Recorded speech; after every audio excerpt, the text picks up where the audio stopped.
Hola, muy buenas tardes. Bienvenidos a una sesión más del seminario Kratos, Seminario Multidisciplinario de Estudios Políticos. El día de hoy, a nombre del doctor Alberto Arellano, estaré moderando esta sesión en donde nos acompaña la doctora Andrea Samaniego. Voy a leer una breve semblanza para darle paso a su ponencia y recuerden que al final de esta sesión, bueno, más bien que ya termine, ustedes pueden hacer preguntas, puede ser a través del chat, los que se encuentran aquí en la plataforma Zoom, y para las personas que sigan la transmisión a través de Facebook, en la página del Colegio de Jalisco, estaré al pendiente de los cuestionamientos o inquietudes que tengan para hacia la doctora. Entonces, haré una breve lectura sobre su trayectoria. La doctora Andrea Samaniego es doctora en ciencia política, maestra en estudios políticos y sociales, licenciada en Ciencias de la Comunicación, los 3 grados obtenidos en la UNAM y los 3 grados con mención honorífica. Es profesora de la Facultad de Ciencias Políticas y Sociales, adscrita al Centro de Estudios de Ciencias de la Comunicación. Es profesora de las licenciaturas en Ciencias de la Comunicación y de Ciencia Política. Ha sido titular en más de 40 cursos de licenciatura en la UNAM de las carreras de Ciencias de la Comunicación y Ciencia Política. Entre sus líneas de investigación se encuentran el discurso del poder, el sistema político mexicano, sustentabilidad y medio ambiente, la globalización y los movimientos sociales y la violencia política por cuestiones de género. Su tesis de doctorado, El Estado mexicano y la globalización, análisis del discurso presidencial mexicano 1988-2018, estudia a partir del discurso del poder presidencial la visión del Estado mexicano. Es coautora de libros Protección del Ambiente, Políticas, Derechos y Conflictos en México, autora de los artículos Frederick Jameson, La posmodernidad o la lógica cultural del capitalismo avanzado, y en coautoría Derechos políticos de las mujeres en México, del reconocimiento a la participación. Ha participado en más de 20 conferencias en México, Polonia, Uruguay, Estados Unidos y Perú. Pertenece a la Federación Mexicana de Universitarias y a la Red Politólogas No Sin Mujeres. Doctora Andrea, sin más preámbulos, le damos paso a su presentación.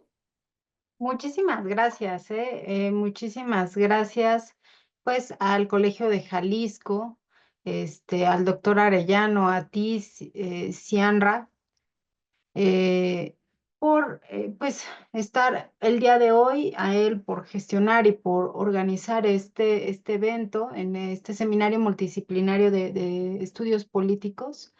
Yo les agradezco muchísimo en esta sesión del seminario y que lleva por título la exposición, a ver, déjenme, regreso un momento, es Las investigaciones cualitativas, el análisis del discurso político en la investigación social. Como bien expuso Cianra, la uno de mis grandes, mis líneas de investigación, y creo que se debió desde que empecé la licenciatura, era esta cuestión acerca de la comunicación, ¿no? Eh, y, y la comunicación entendida así como una actividad humana, pero seguí investigando, seguí formándome después y quedaba presente, ¿no? ¿Qué pasa con la comunicación? ¿Qué pasa con la comunicación en la democracia? ¿Qué pasa con, bueno, ya la investigación que comentó acerca del doctorado era una cuestión ya muy particular? ¿Cómo podemos nosotros a partir del discurso darnos cuenta de la visión que tienen, en este caso, los mandatarios sobre el Estado, ¿no? Entonces, a pesar de que eran investigaciones que podríamos decir del área de la ciencia política, pues utilizaban elementos que eran propios de las ciencias de la comunicación. Por eso digo, no porque yo estuviera en estudios políticos, en la maestría en estudios políticos, en el doctorado en ciencia política, la comunicación quedó de lado. Y cuando me invitan a esta exposición, pues me quedó esta reflexión, ¿no? Acerca de este, cómo abordar lo que me solicitaron acerca, bueno, hacer investigación cualitativa y cómo podríamos nosotros utilizar o qué se entiende por el tema del discurso, el análisis del discurso, ¿no? Y entonces, en ese sentido, la exposición el día de hoy está en dos, bueno, diríamos tres vertientes. Una es explicar pues, qué características tienen rápidamente las investigaciones cualitativas y cómo se van a distinguir de las cuantitativas. Y después será explicar qué es el discurso, porque bueno, es un área, un campo de análisis, pues digamos que más desarrollado en ciencias de la comunicación, en los estudios en lingüística, eh, y ciertamente, o sea, si nosotros revisamos documentos o si revisamos textos como el de Marsh y de Stoker, ¿no? Sobre los métodos de la ciencia política. Bueno, ellos ya ahí en los años 90 pues ya hablaban acerca de el estudio del discurso, ¿no? En la ciencia política, pero podemos decir que es algo reciente, ¿no? La teoría del discurso, el estudio del discurso para el campo de la ciencia política es más reciente que en otras áreas, o tal vez que no se había estudiado tanto. Hubo otros enfoques que tuvieron mayor relevancia, y pues ahorita se está retomando esta importancia, ¿no? En términos del discurso, en figuras políticas, en el liderazgo, en cómo definimos a ciertos actores, etcétera, ¿no? Para empezar, bueno, entonces, sería plantear que es una investigación de tipo cualitativa. Y aquí, es importante decir, y ustedes seguramente ya lo saben, los tipos de investigación nos van a decir los autores en metodología, es una manera en la que en ciencias sociales nosotros observamos los fenómenos. Es como si nosotros trajéramos lentes o no traemos lentes, o sea, cómo se observa la realidad a partir de traer o no traer lentes oscuros o con alguna tonalidad específica, pues sí va a alterar la manera en la que percibimos esa realidad, ¿no?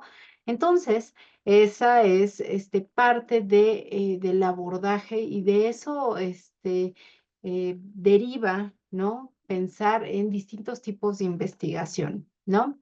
En ese sentido, se va a pensar, porque para ciencias sociales esto es crucial, ¿no?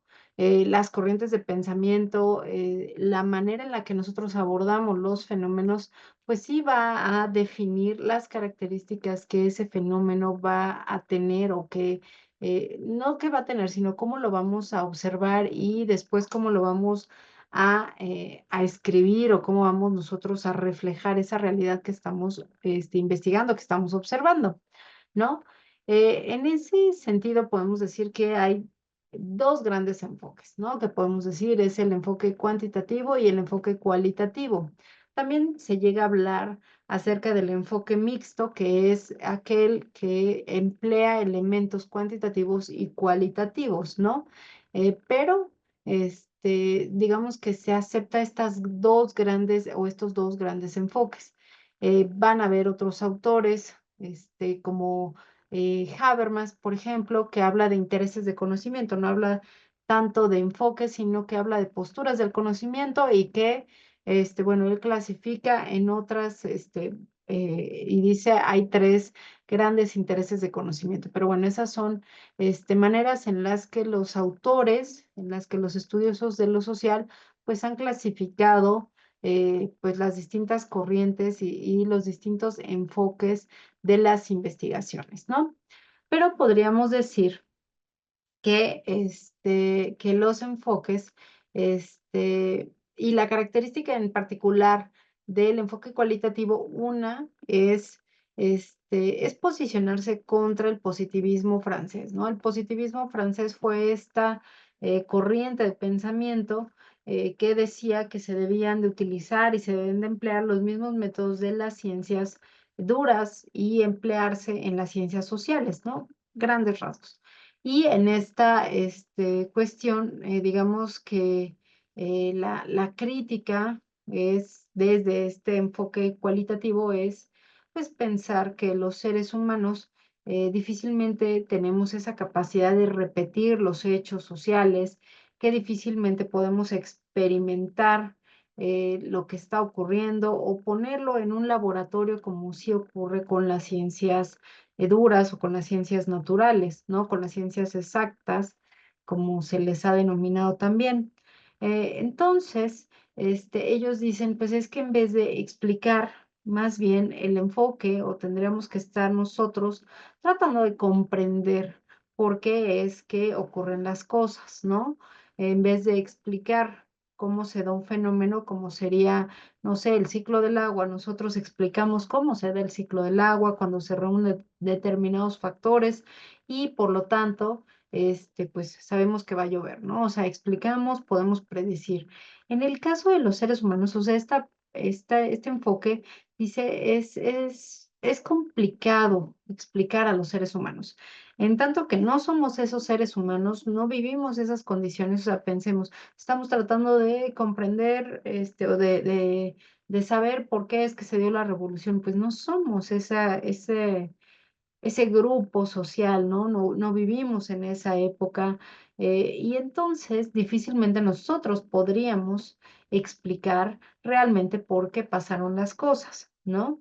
Entonces, dirían los enfoques más bien cualitativos, tratemos de comprender, ¿no? A ver, cuáles eran las situaciones que rodeaban ese hecho, qué características, vamos, económicas, sociales, de diferenciación, dependiendo de lo que queremos nosotros revisar en específico, y por lo tanto buscamos tratar de comprender. Pero ojo, parte de la premisa, inclusive dentro de este tipo de estudios, es vamos a intentar, pero ciertamente no tenemos la garantía de que realmente sepamos o comprendamos por qué son las cosas. Hay ahí un ejemplo, disculpen, es en unos 300 años llegan unos extraterrestres, agarran una tapa, del excusado, bueno, en donde se sienta uno en el excusado, ya ven,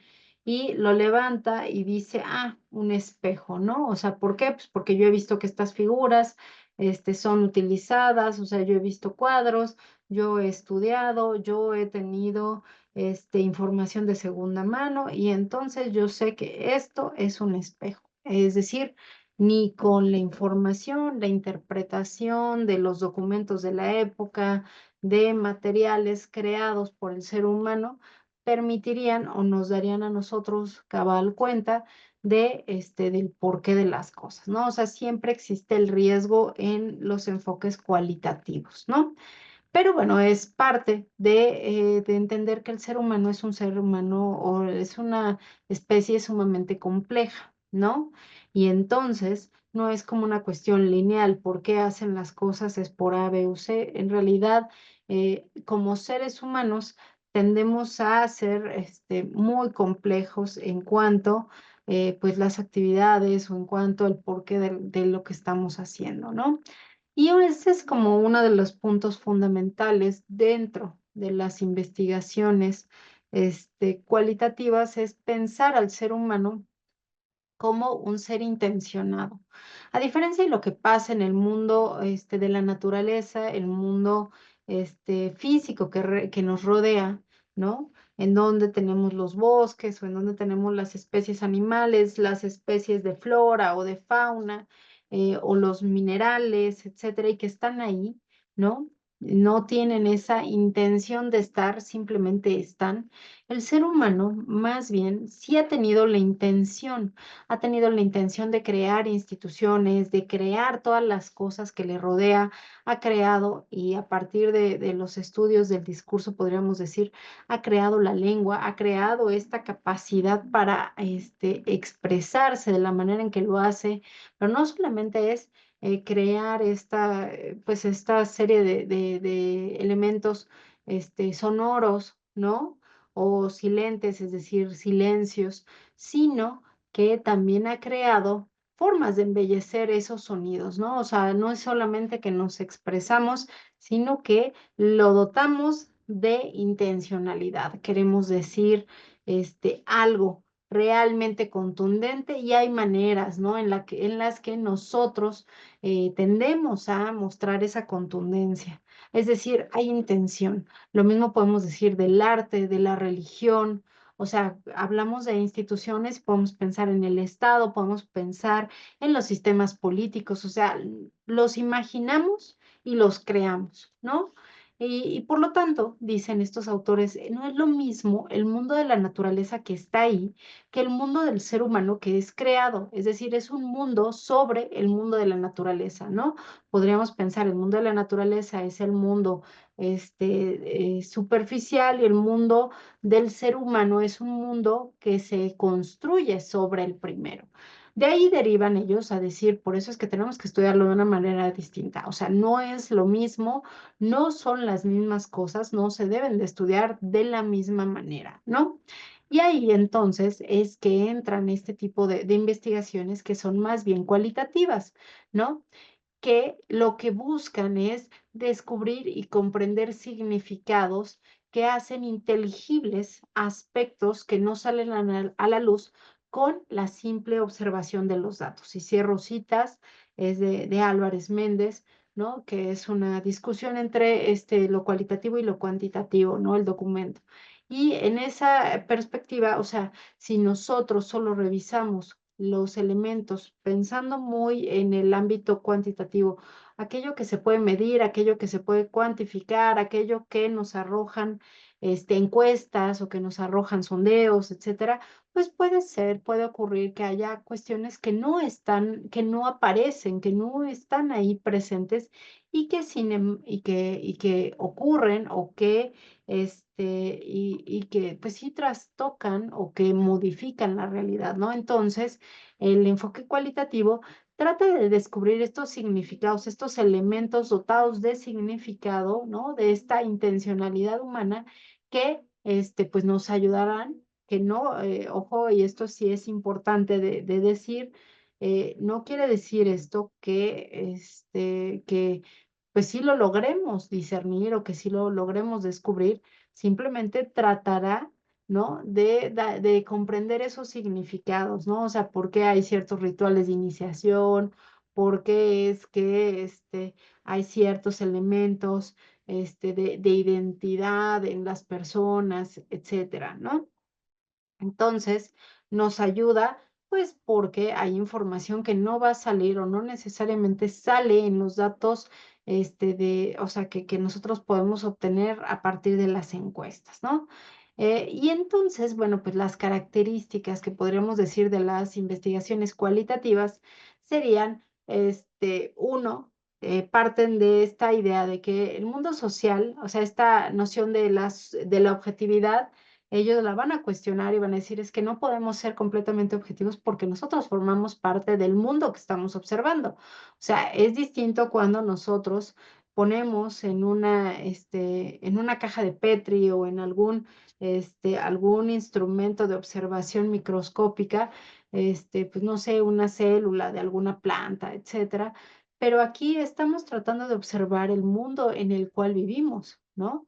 Entonces, obviamente, ahí hay o sea, ahí hay una intervención, que podría cuestionar esa objetividad, ¿no? Los autores cualitativos van a decir, pues es que nosotros lo comprendemos porque formamos parte de ese mismo mundo, ¿no? No nos es completamente ajeno. Los resultados no son generalizables, ¿no? Y no se busca que estos resultados sean generalizables. ¿Por qué el análisis del discurso de un actor en específico no es generalizable a otro actor en específico? Pues porque no se busca que se comprendan o que se establezcan así grandes leyes generales. Volvemos a lo mismo, los seres humanos son complejos, son cambiantes. Entonces, lo que aplica o lo que permite explicar a uno no necesariamente permitirá explicar a otros.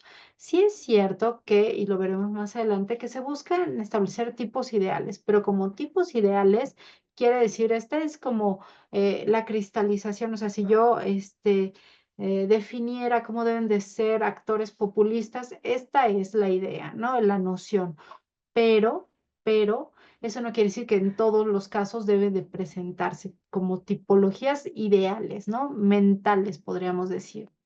La realidad es dinámica, no es estática, por lo tanto, como es dinámica, lo que antes podía explicar a una sociedad, hoy ya no le explica y lo estamos observando con muchas emergencia o sea, de que son emergentes, ¿no? Discursos emergentes, discursos de coloniales, desde el sur global, que dicen es que como se ha definido el mundo no es como nosotros lo pensábamos, por decirlo de alguna manera, ¿no? Es el mundo no es ajeno al ser humano. ¿Por qué? Pues porque el ser humano forma parte de ese mundo y que está en su construcción. O sea, el ser humano construye ese mundo y parte de sus características es abordar números de casos bajos, o sea, no se trata, insisto, de hacer un una gran búsqueda de información o de muchos casos, sino se van a decantar muchos de los estudios cualitativos por estudios de casos particulares, o poquitos elementos que se van a analizar, ¿no? Pero eso sí, se van a emplear muchas variables, o sea, no solamente van a ser, unas cuantas, sino que se amplía, dado que no tenemos, este, nuestra población de estudio, estamos estudiando presidentes, estamos estudiando, primeros ministros o diputados, senadores, pues no son tantos. Entonces, se amplía y va a haber un poco más de variables que frente a lo cuantitativo. Eso sí, se buscan que estos casos sean paradigmáticos, ¿no? Dado, o sea, no vamos a revisar todas y cada una de las, ya metiéndome un poco más hacia la cuestión del discurso, todos los discursos que han dicho, pensemos, López Obrador, el presidente, expresidente López Obrador, sino que elegimos algunos particulares, ¿no? Que son relevantes o que nos permiten ahí detectar elementos sustantivos. Y busca las diferencias, ¿no? En los casos. Una de las ideas es no buscar tendencias generales, sino poder comprender a esa particularidad, ¿no? A ese ser humano o a ese grupo específico en lo particular, ¿no? Entonces, aquí, por ejemplo, no se estudian todas las vespertinas. Recuerden las vespertinas como este ejercicio del discurso para atender en el caso de la pandemia, sino que se van a elegir algunas específicas derivado de la situación de contagios, ¿no? Entonces, esa es la cuestión, obviamente cuidando, no seleccionar y evitar este sesgo de selección donde solo se confirme mi perspectiva, porque entonces no estoy comprendiendo lo que ocurre, sino que solo estoy afirmando mis prenociones o mis prejuicios respecto de un fenómeno. Que eso es el cherry picking, ¿no? O sea, elegir aquello que solamente este, esté en torno de lo que yo ya creo. Ahora, ¿por qué todo esto? ¿Por qué? ¿Y por qué estamos haciendo una investigación o elementos para investigar de forma cualitativa y de ahí derivamos al estudio del discurso, ¿no? Hacer análisis del discurso para el campo de la política, ¿no? El estudio del discurso y que quede muy claro, es un estudio que lleva casi en la historia de la humanidad. Bueno, tanto así no, pero desde la Grecia clásica. ¿Ok? Por eso les digo, o sea, ha estado presente el estudio del discurso, en la historia de la humanidad, ciertamente desde que la ciencia política se establece ya en esta lógica de cientificidad, pues ya es algo más reciente, es después de la Segunda Guerra Mundial, pero los estudios del discurso acompañaban a las investigaciones siempre del campo de la política, ¿no? Por eso tenemos nosotros investigaciones de este fenómeno, de estos elementos, desde Aristóteles, ¿no? Que incluso si ustedes revisan el libro de la política de Aristóteles, él en ese libro va a decir cuando está expresando esto de por qué somos animales políticos, tú son politicón, ¿por qué somos animales políticos? Él dice porque el ser humano es el que está dotado de la palabra, o sea, para él el elemento de la palabra es lo que nos distingue como seres humanos y que nos dota con esa capacidad de ser seres simbólicos, seres políticos, porque con ello nosotros expresamos nuestras ideas, ¿no? Después estarán los estudios en el campo de la retórica y de la oratoria, principalmente de los romanos, ¿no? Marco Flavio Quintiliano, Cicerón, ¿no? Y entonces, o sea, digo, con esto quiero que quede muy claro que los estudios del discurso no son algo reciente, pero ciertamente en el campo de la ciencia política no han sido como un enfoque mayoritario, y de estudio, ¿no? Pero el discurso, es entrar en un gran debate, ¿no? O sea, ¿qué estamos entendiendo nosotros por el discurso?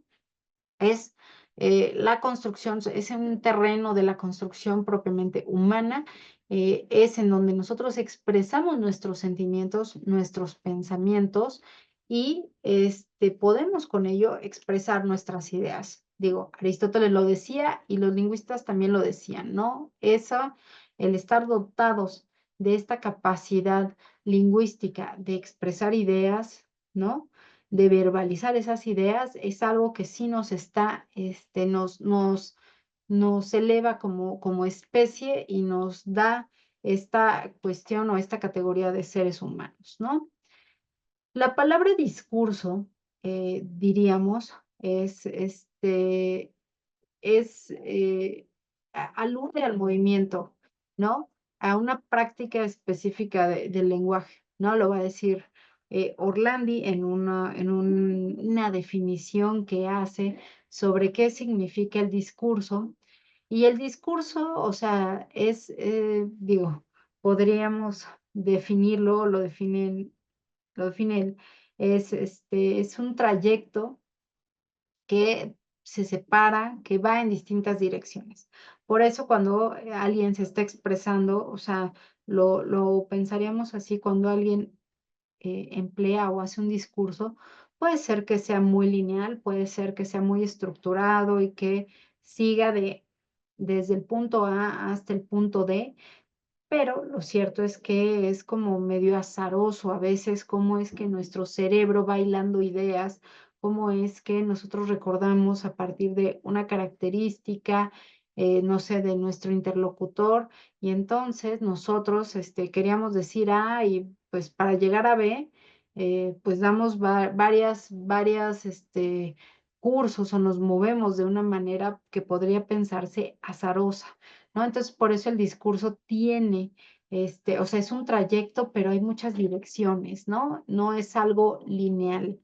Eh, de acuerdo con Charadot y Dominique Manguenot, que tienen un libro que se llama Diccionario de Análisis del Discurso, o Diccionario del Discurso, me parece que es, no sé si de análisis o de discurso, este, dicen que las características del discurso son que es una organización transoracional. ¿Qué quiere decir con eso? Que no solamente es una oración, sino que es una oración que se une con otra y después con otra y después con otra. Y entonces, o sea, es algo más que una oración, sí. O sea, para nosotros hacer un discurso, nosotros tenemos que producir más de una oración, es algo que está vinculado en un interdiscurso, tal vez una oración, o sea, tal vez una persona solo responde con una palabra,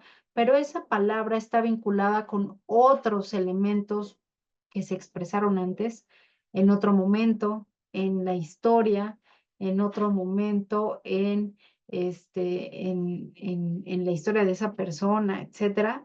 Por eso es que dice, es un interdiscurso. Eso que se expresa en un momento dado se va conectando con otras cosas que ya se expresaron, con ideas de futuro, entonces todo se va vinculando, ¿no? No es nada más hacer el análisis de lo que se dice en ese momento, sino de eso que se dice en el momento respecto de lo que se dijo en el pasado, respecto de las ideas que se están construyendo en el futuro. Por eso es que también una de las, características es que es una forma de acción. ¿Por qué? Porque el discurso conlleva prácticas que se van a definir como performativas, es decir, que se van a desarrollar, ¿no? Y lo vamos a ver todavía más en el discurso, este, en el discurso político, pero, por ejemplo, si, ya que viene el Día de las Madres, ¿no? Cuando nuestra mamá nos decía o nos dice, no lo sé, este, cuando lleguemos a casa, vas a ver. Es una frase que conlleva a una forma de, o sea, uno ya sabe que algo va a pasar, ¿no? Algo en ese futuro que todavía no llega va a pasar, va a haber una serie de acciones a partir de eso que se emitió, que se indicó, ¿no? Entonces, por eso es una forma de acción. No es nada más decir palabras, y aquí sí es como parte de las características y que sería cuestión de resaltar, no, las palabras no solo son palabras y no solo se las lleva el viento, ¿ok? Las palabras dicen mucho de quién las expresa, dicen mucho del contexto en el cual se están desarrollando y por lo tanto son elementales pues, para hacer el análisis, ¿no?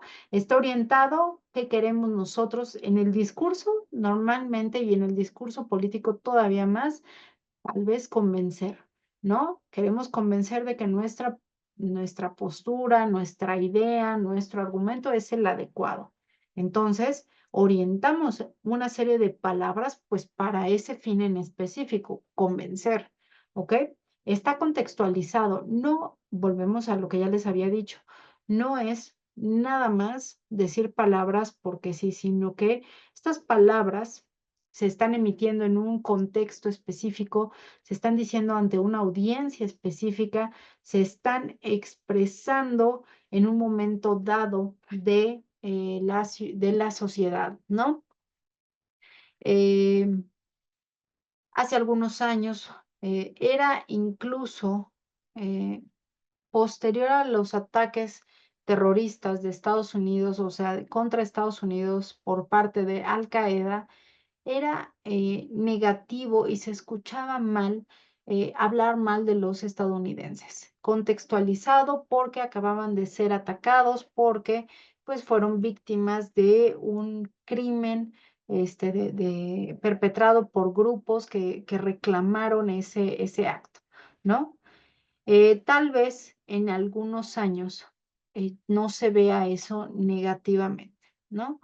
Por ejemplo, estamos en 2025, bueno, pues en 1940, 1930, si ustedes leen los textos de la época y ustedes revisan los documentos de la época, se hacía referencia a la población afrodescendiente en Estados Unidos de otra manera, contextualizado. En esa época se veía o se leía no con una valoración negativa, sino que era algo que así se decía, se expresaba. Obviamente, los contextos cambian. Obviamente hay cuestiones que antes se permitían, pero que ahora no, ahora se ven con ojos negativos, pero nosotros, cuando hacemos análisis del discurso, bueno, pues tenemos que situarnos en qué contexto, en qué momento se estaban expresando estas ideas y esas ideas eran, eran permitidas, ¿no? Entonces, es analizar con los ojos y con, pues el contexto de esa época, ¿no? Y hablando en términos de normas, y eso lo va a expresar y lo va a desarrollar todavía más, o sea, normas lingüísticas, ¿no? Desde que hay alguien que habla, hay alguien que escucha y después hay intercambios de la voz, es decir, se cambian los roles, pero lo va a desarrollar también desde otra perspectiva Michel Foucault sobre el orden del discurso, ¿no? O sea, quién puede hablar, en qué contextos pueden hablar, quién debe de callar, ¿no? Y entonces empieza a hablar mucho de estas normas no escritas que regulan el discurso. Pero bueno, entonces habría que pensar que el discurso permite el entendimiento entre los que hablan, los que escuchan y da sentido, ¿no? Tiene capacidad además para construir la realidad. Lo veremos, pero, o sea, piensen en una cuestión, hay un libro de Barthes que habla sobre el discurso amoroso, ¿no? O sea, ¿a poco no se construye la realidad cuando uno está enamorado y cuando uno tiene una pareja y le dice, vamos a ser felices por el resto de nuestros días? O vamos a construir la familia más bonita del mundo. Se construye en la mente, o sea, al momento de verbalizar esa idea, vamos a ser felices por lo que resta de nuestros días. O sea, al momento de que se dice, se va construyendo esa realidad, o sea, al momento que tenemos esa capacidad para imaginar esa realidad, se va construyendo esa realidad, ¿no? Y entonces, si verbalizamos, y organizamos, ¿no? Una serie de oraciones, entonces permite el entendimiento. Obviamente va a haber, otra vez desde Habermas, pues cuestiones o elementos que nos van a permitir un mayor entendimiento o menor entendimiento, o desde los sistemas políticos, entre mejor sea el entendimiento, sociedades más plurales vamos a tener, ¿no?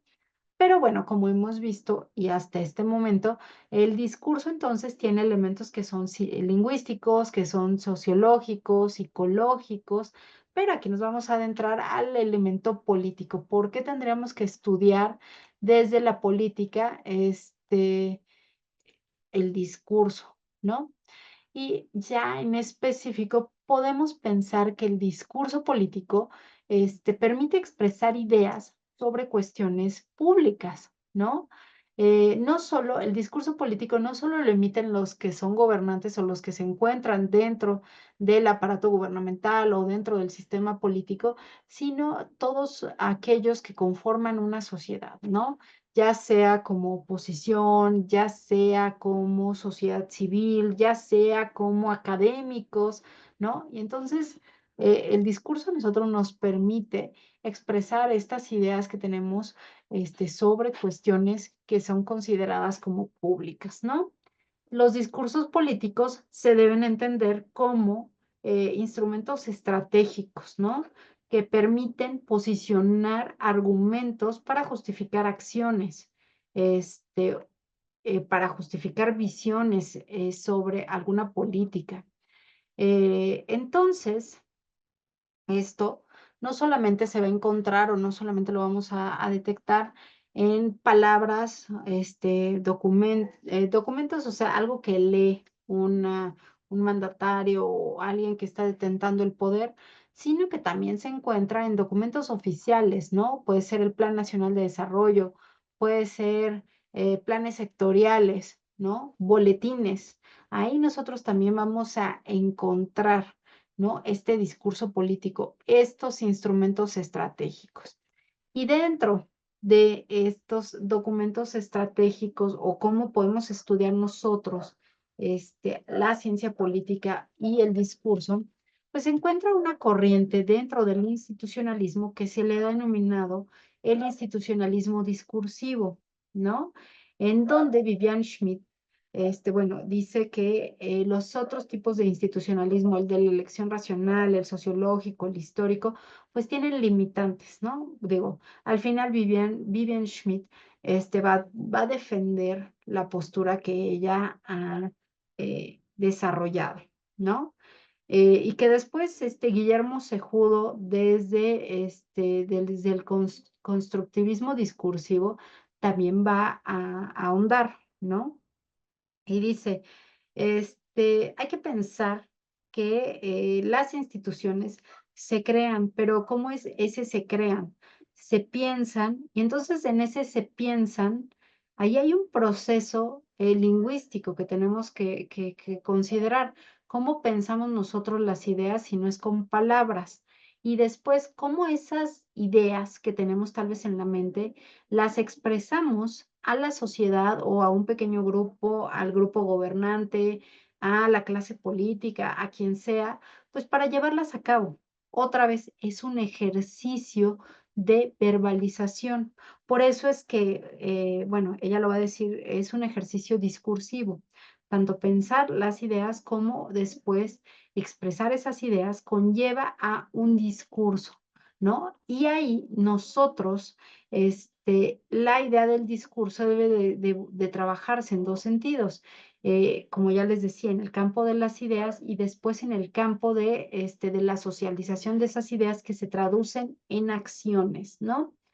¿Cómo es que los agentes de estas instituciones producen los discursos que van a llevar a cabo las reglas operativas o que van a llevar a cabo las actividades que después van a detonar en la creación, la construcción, sea de nuevas leyes, sea de algún programa de política pública, etcétera, en donde se están emitiendo. En ese y así, con ello, esta idea del institucionalismo discursivo cobra relevancia porque, los discursos en primera instancia nos ayudan, este, los discursos se se emiten, ¿no? Primero para, pensar una idea, después para nombrarla. Y si nosotros lo pensamos en materia de política pública o lo pensamos en acciones políticas concretas, pues lleva una, idea de cómo es que un problema que se considera del ámbito público, es nombrado, ¿no? ¿Cómo es que verbalizamos un problema? ¿Cómo es que nosotros definimos determinado problema? Pensemos hace algunas administraciones en el gobierno federal y hasta el día de hoy, cómo se pensaba y se señalaba a los, jóvenes que no estudiaban y no trabajaban, ¿no? Se les denominaba, ninis, ¿no? Entonces, pues así se les pensó, digo, por facilidad, me imagino, de cómo pensarlos, pues, ni trabajan ni estudian, entonces, pues, esa era como una moda muy de la época, del marketing y todo. Entonces, ninis, ni estudian ni trabajan.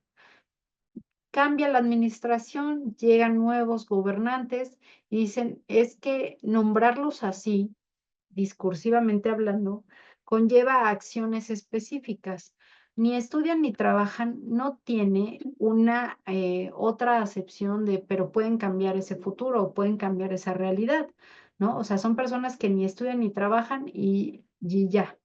Entonces, cambió la manera de expresarse de estos, jóvenes y, pues, ya les denominaron jóvenes que construyendo el futuro, ¿no? O sea, era como una cosa, jóvenes, no señalamos las características negativas y entonces decimos que están en tránsito para un futuro más adecuado, ¿no? Entonces, si nosotros retomamos ese ejemplo, así como ese, muchos otros, podemos darnos cuenta que los problemas públicos pasan ciertamente por un proceso pues, de crear discursos, de señalar o de mostrar que con el discurso se pueden expresar, ¿no? Y por ello podemos pensar que hacer un análisis de tipo cualitativo utilizando el discurso, pues nos permite a nosotros entender cómo es que se comprenden distintas políticas públicas, por qué adquieren pues definiciones específicas, cuáles son sus alcances, sus límites, y nos dice mucho acerca de esta clase política, o sea, del que las nombró, del que las definió, ¿no? Porque nos releva o nos muestra, pues, qué es lo relevante, qué es lo importante para esa clase política. De igual manera, esa misma denominación cambia con el tiempo y, porque producto del discurso, pues estas, denominaciones también pueden ir cambiando, ¿no? Entonces, con esto, pues yo cerraría esta exposición indicando, el discurso forma parte de los estudios cualitativos, en tanto desentraña elementos que son simbólicos, desentraña también, cómo es que pensamos las ideas respecto de lo público y también nos ayuda a ver, pues, cómo están entendiendo las posibles soluciones que pueda haber sobre esos temas que en primera instancia se han señalado discursivamente y que han, llevado a la acción, entiéndase, a la implementación de diversas políticas públicas. Y pues yo de nueva cuenta agradezco muchísimo al Colegio de Jalisco y a pues los organizadores de este seminario, que me invitaran justo pues para hablar de este seminario multidisciplinario, pues para hablar acerca de los estudios cualitativos y del discurso político. Muchísimas gracias.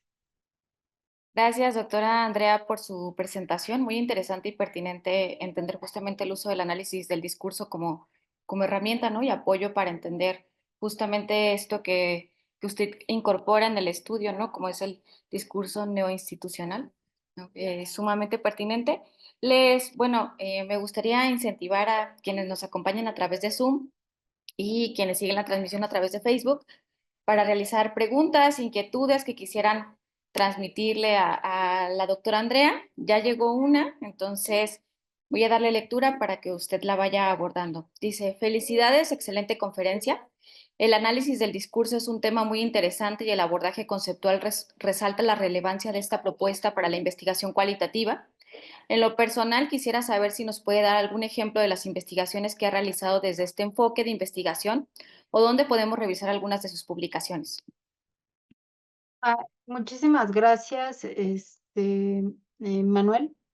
Es, bueno, en primera instancia podríamos la tesis de doctorado, pero en el análisis de políticas públicas hay un libro que elaboré en colaboración, bueno, en coautoría más bien, con otros dos colegas que justo habla de las políticas públicas, este, medioambientales, ¿no? O sea, porque aquí hay una cuestión de, a veces en el discurso se dicen, los actores políticos dicen muchas cosas, ¿no? Vamos a hacer, vamos a deshacer, y al momento pues, de llevarlo a cabo, o más bien de que uno hace esta revisión, pues te das cuenta que no son necesariamente o podríamos decir ciertas estos dichos, ¿no? O sea, hay una incongruencia que se encuentra entre lo que se dice y lo que se hace. En este caso en particular, el libro, bueno, se llama Entre el hacer y el decir, el discurso y políticas públicas medioambientales, ¿no? Está editado por la UNAM y ahí se revisa, por eso les decía, documentos que son no solamente lo que se expresa verbalmente, sino que también tenemos aquí pues documentos, ¿no? En este caso los planes nacionales de desarrollo, y ahí revisamos e hicimos un análisis del discurso de los presidentes, ¿no? Desde Carlos Salinas hasta Andrés Manuel López Obrador. Y cómo es que, o sea, se le cuestionó mucho a Andrés Manuel López Obrador de, es que no te interesa no te interesa el medio ambiente, lo cual ciertamente, ¿no?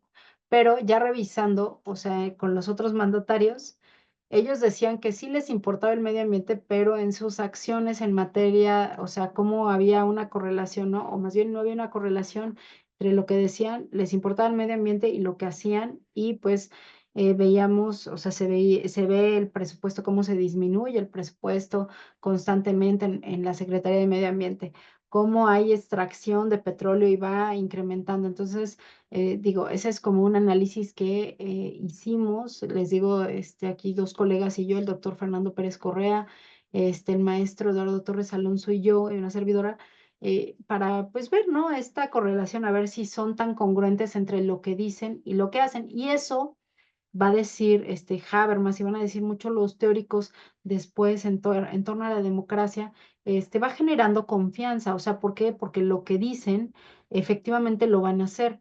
Cuando hay o sea, cuando no hay esa correlación y dicen una cosa y hacen otra, pues va generando mucha desconfianza. Yo no creo que lo que tú expreses va a ser cierto porque ya me has mentido. Entonces, sí hay como una vinculación entre el decir y el hacer. Idealmente tendrían que estar uno vinculado con el otro, pero pues de menos en este caso en particular hemos visto o vimos que no existía esa correlación, ¿sale? Muy bien, doctora, muchas gracias. Hay otra pregunta a través de la transmisión en Facebook Sí, de sí, sí. Carlos David Esparza Reyes. Dice, excelente tema, felicidades a la doctora Samaniego por la ponencia y al doctor Arellano por la organización. Y pregunta, ¿Considera que los programas de estudio de una universidad son discursos institucionales? ¿Mandé otra vez? Dice, ¿considera que los programas de estudio de una universidad son discursos institucionales? Pues sí, muestran, o sea, si nosotros incluso revisamos desde la perspectiva de Michel Foucault y de los teóricos, desde el análisis crítico del discurso, sí, claramente son discursos institucionales y reflejan una intencionalidad. ¿Qué temas son los que se tienen que ver? ¿Desde qué autores? ¿Qué conceptos son los que nosotros tenemos que abordar? ¿Qué conceptos son, por su ausencia, los que no se abordan?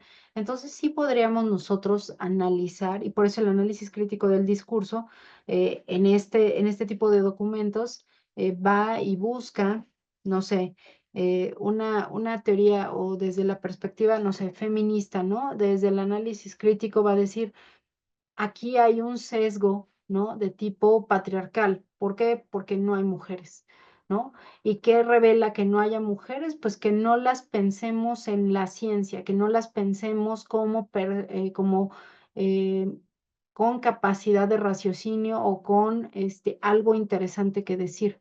Entonces, sí, sí, claramente como un producto que desarrolla una institución, sí se pueden analizar como discursos institucionales, ¿no?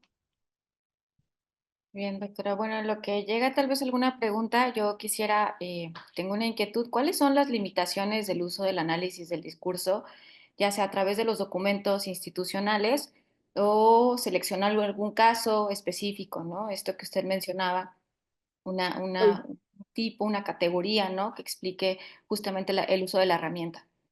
Una de las limitaciones que vamos a tener no es generalizable y nosotros, o sea, si hiciéramos el mismo ejercicio, podríamos llegar, o sea, y creo que es una de las dificultades dentro de los estudios cualitativos en lo general, ¿no? O sea, que si hacemos la misma investigación, pudiéramos no llegar al mismo resultado. Hacemos el análisis del discurso de algún mandatario y donde uno ve y ha pasado, ¿eh? Donde uno ve, por ejemplo, en las mañaneras un ejercicio de transparencia, otros ven un ejercicio de imposición, siendo el mismo, siendo lo mismo. Y entonces, a diferencia de los estudios cuantitativos o de las ciencias duras, donde la fuerza de gravitación universal, sin importar si estamos en el norte global, en el sur global, si estamos si somos de la comunidad afrodescendiente o nuestra religión, etcétera, la gravitación universal siempre se va a presentar de la misma manera, ¿no? Entonces tenemos esa dificultad. ¿Qué pasa? Yo decía en torno a la selección de casos, son pocos casos, ¿no? Se busca que sean casos relevantes, pero, eh, o sea, uno debe de tener un ejercicio muy objetivo de qué está haciendo y tratar lo más posible que nuestros sesgos que existen y nuestras filias y fobias que existen no se metan al discurso o al análisis que estamos haciendo, porque si no, y lo decía Popper, ¿no? Digo, Popper para otras cosas, pero si nosotros queremos encontrar triángulos en la realidad, los vamos a encontrar. O sea, sesgamos de tal manera la investigación para encontrar lo que queremos. Y me pasó en una investigación que hice, sobre las vespertinas y la selección que hicimos, pues sí era, o sea, las semanas donde había más contagios, nosotros analizábamos vespertinas y qué era lo que se decía. O sea, si en las vespertinas le dijeron a la población, ten cuidado porque está el contagio o qué era lo que estaban diciendo, pero, al momento de extraer o al momento de ejemplificar que, pues sí, otra vez, ahí no había una correlación entre el número de casos con la emisión discursiva. O sea, en el discurso nunca dijeron: "No salgan de su casa". O sea, era el momento donde había más contagios, tenían que guardarse en casa, esa era la idea que nosotros pensábamos que se iba a presentar. Al momento de expresarlo o al momento de utilizar frases, no reflejan en sí todo lo que ahí se estaba observando. Como un discurso al final se va vinculando con otros y otros y otros elementos, nosotros decíamos, es que aquí hay una polarización, pero la frase en sí, o sea, si nosotros solo sacamos la frase y decimos, es que tú de qué medio eres, así decía, ¿no? Una de las frases de Hugo López Gatell fue: "¿Tú de qué medio eres?", cuando, el periodista le preguntó acerca de los contagios, y él en vez de responder, primero preguntó: "¿De qué medio eres?".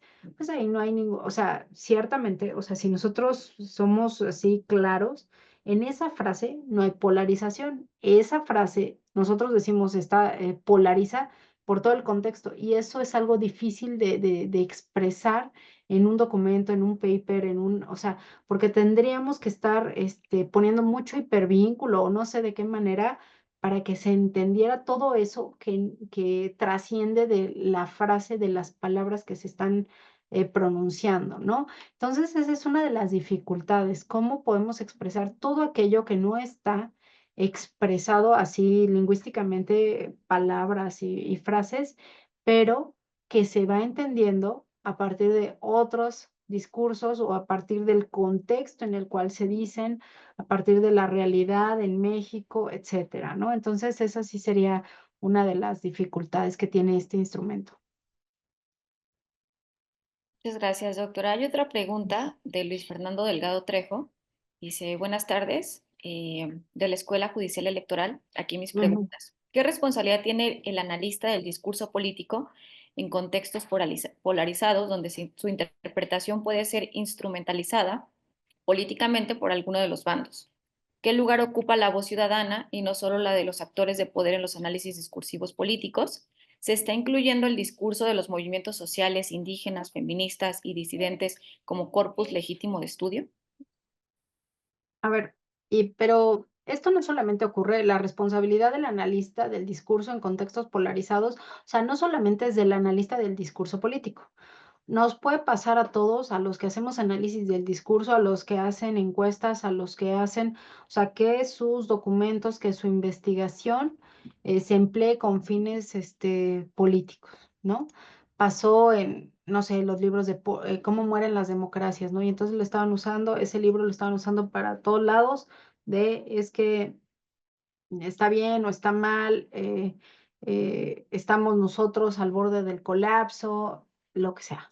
O sea, esto que está reflejando y que me parece muy interesante, sobre, bueno, esta problemática, no solamente nos pasa a nosotros, como analistas del discurso.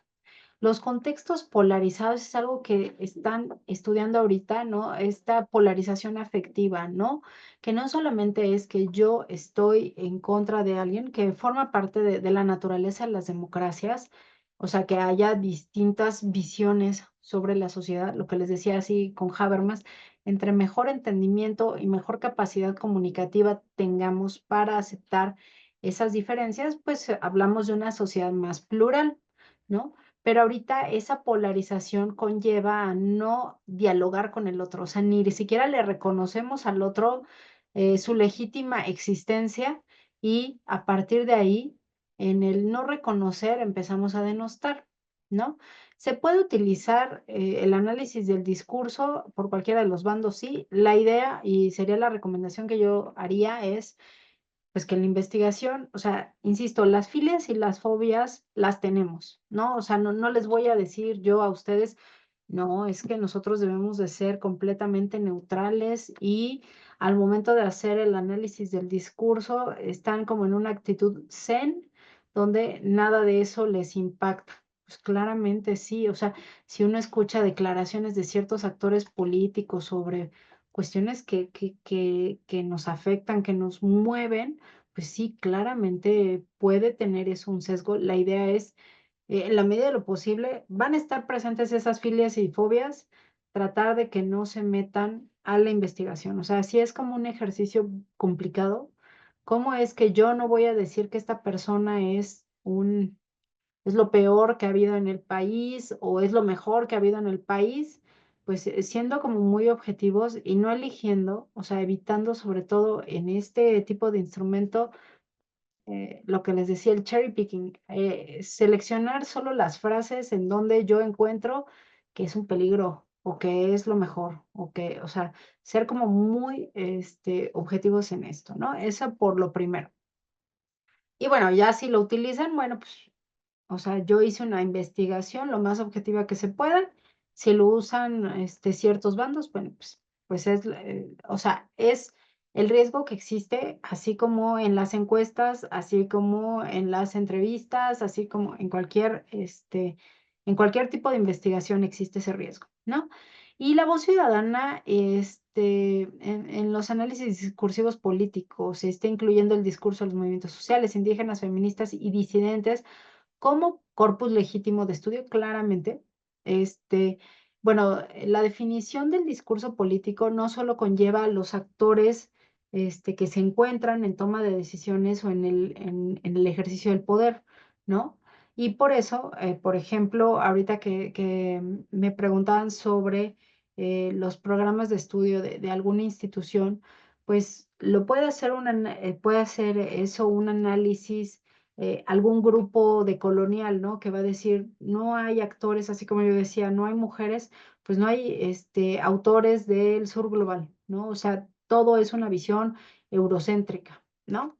Y en ese sentido, uno de los puntos fundamentales, sobre todo desde el análisis crítico del discurso, es darle voz a los que históricamente, cuando decimos históricamente, han sido marginados para el análisis del discurso, el análisis crítico del discurso es, no se les ha dado la voz, no han tenido la voz para expresarse, no han tenido la voz para decir, respecto de ciertos temas, ¿no?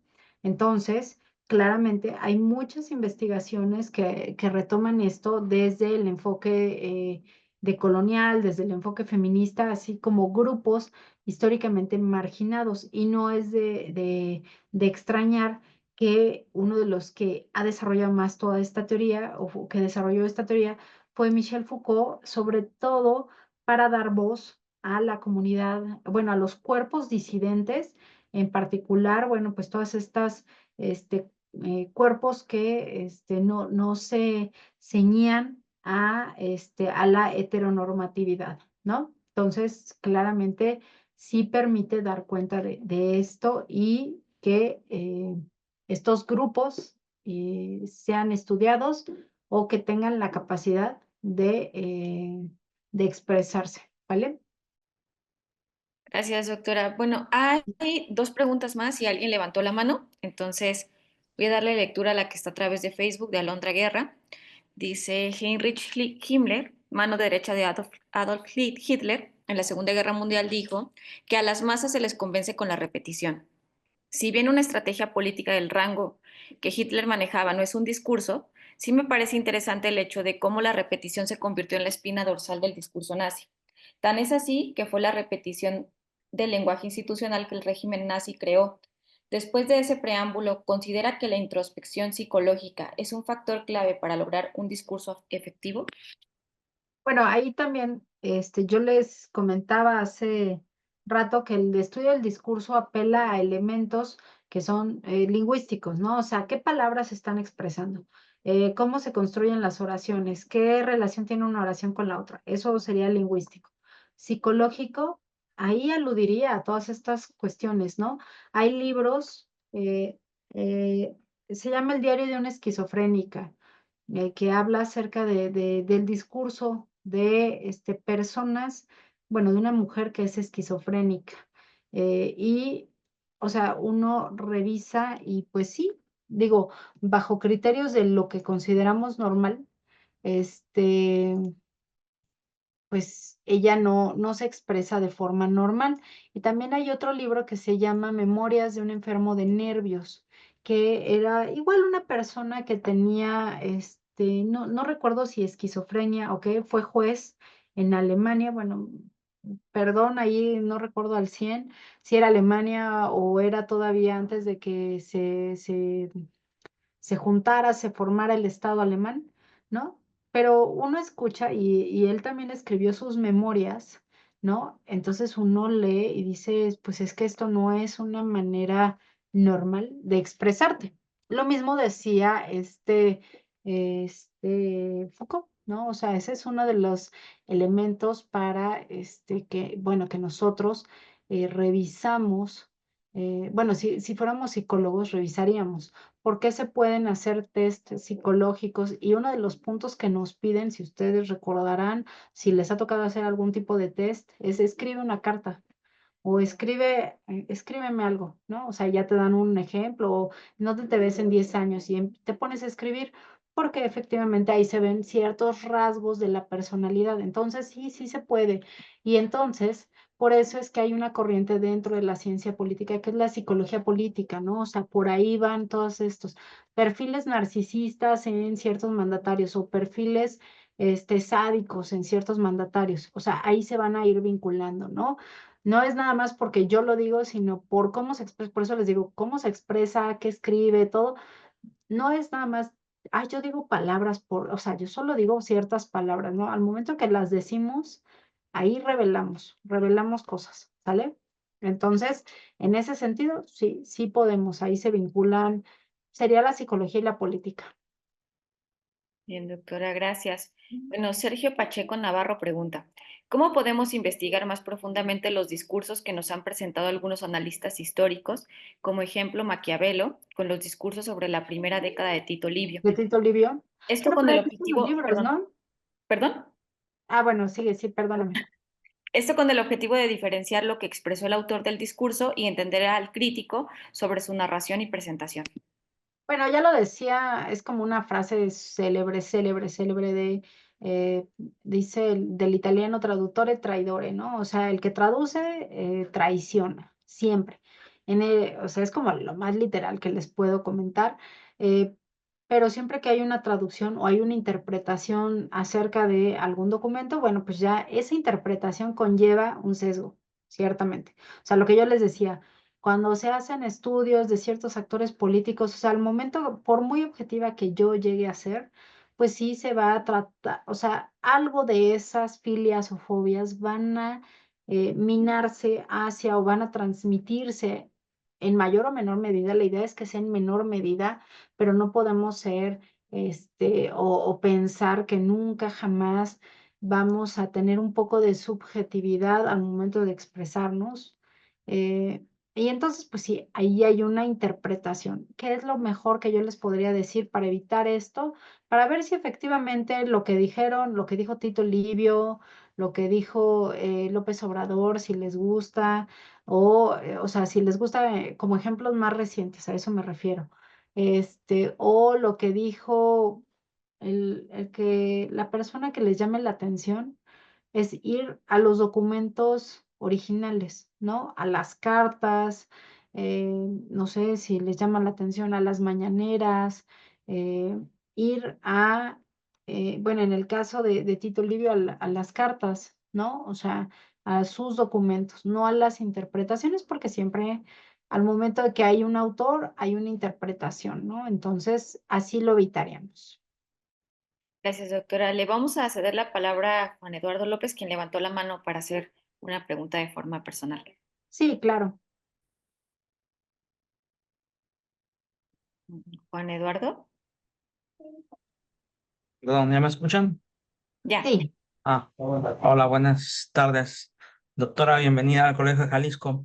Bueno, mi Gracias. pregunta más bien va para saber si usted conoce literatura o teoría sobre las categorías discursivas o qué autores nos podría recomendar para saber un poquito más de ese tema. Gracias.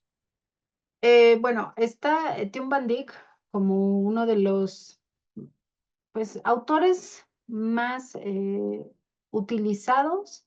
Tiene un libro que es Estructuras y Funciones del Discurso. Ahí podríamos nosotros revisar estas categorías.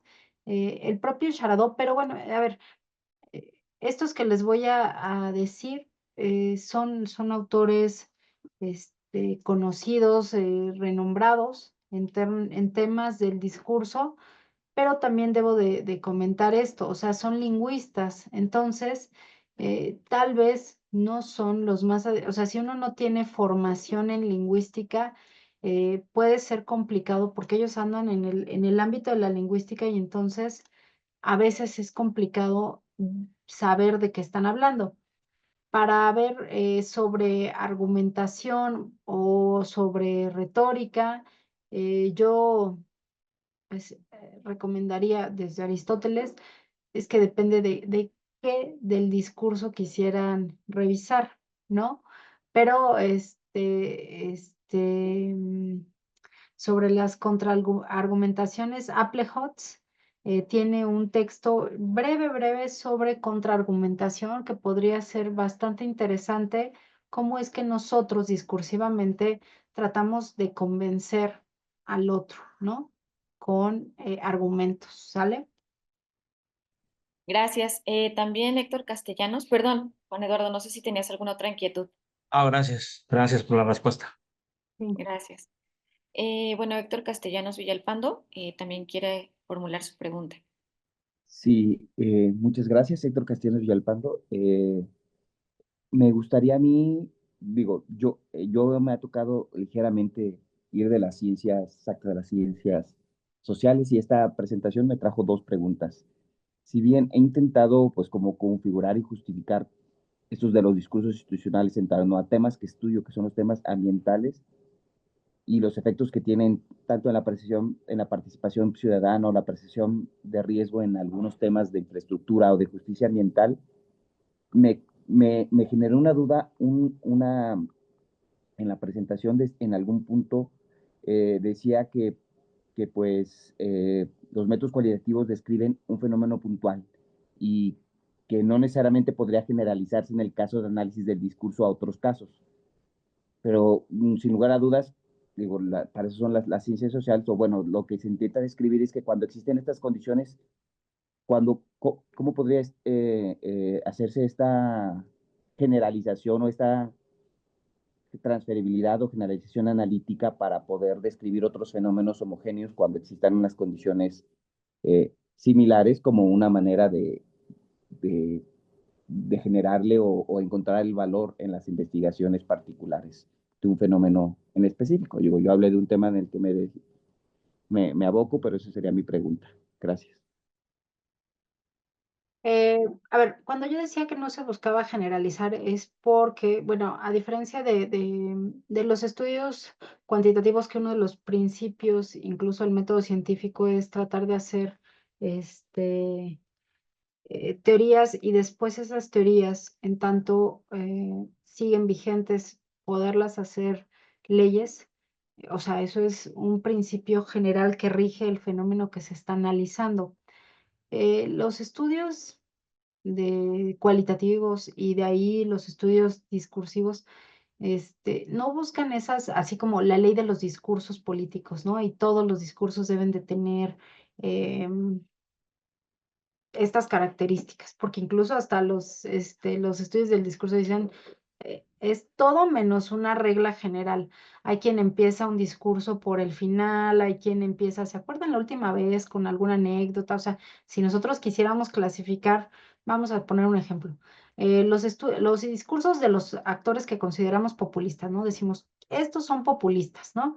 Entonces queremos encontrar la ley general de los discursos. Todos los populistas se expresan así. No la vamos a encontrar porque además, pues como producción humana, cada quien va a utilizar las palabras de una manera muy distinta. Entonces, a eso se refiere, no se busca hacer una ley general, no que estos tipos, o sea, no que nosotros al momento de empezar a analizar los discursos decimos, ah, mira, encontramos estas características, podríamos hacer una tipología ideal que puede presentarse en un mayor o menor gradiente o mayor o menor fuerza, pero es como una caracterización o como una construcción teórica de qué podríamos pensar que es un discurso populista, por decirlo, ¿no?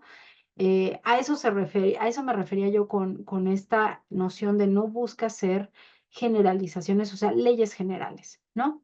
Se pueden hacer tipos ideales, claramente, y ahí está Max Weber como gran ejemplo, o si piensan en la teoría de la acción comunicativa de Habermas, que es un estudio cualitativo completamente, habla de cómo nos comunicamos en sociedades democráticas, ¿no? O sea, general, muy, muy general, como tipología ideal de cómo debieran de hacerse estas transacciones discursivas o comunicativas, ¿no? Entonces, a eso se refiere que a partir del análisis de los casos y entonces se pueden ir combinando, ¿no? A partir de los análisis de los casos y nosotros empezamos a ver cómo se manifiestan los discursos de personas desplazadas, retomando lo que comentabas, Héctor, personas que han sido desplazadas a partir de crisis climáticas, ¿no? Entonces empezamos a ver que a pesar de esas diferencias hay elementos que son similares, pues sí, sí podemos ir encontrando similitudes, que esas similitudes cambien con el tiempo o que esas similitudes no sean en todos los casos, pues también se puede presentar. No sé si con ello explico mejor la idea.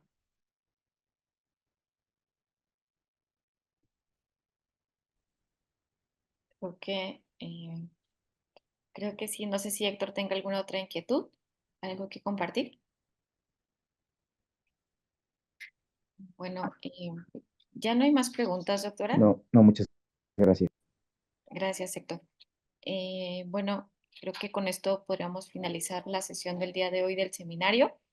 Agradecerle por a usted, doctora Andrea, pues su participación el día de hoy y la respuesta a las inquietudes de todos los participantes a este espacio. Agradecerle también a nombre del Colegio de Jalisco y del doctor Alberto Arellano, quien hoy por causas de fuerza mayor no puede estar aquí.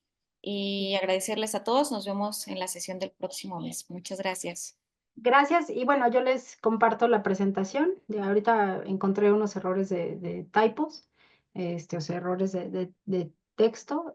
Yo se las comparto y cualquier duda que tuvieran, también ahí está el correo para si tuvieran alguna pregunta para que me puedan escribir. Entonces, muchísimas gracias y de nueva cuenta, gracias al Colegio de Jalisco, gracias al doctor Arellano y a ti, Ciaira, por esta sesión. Muchísimas gracias. Gracias, doctora. Hasta pronto.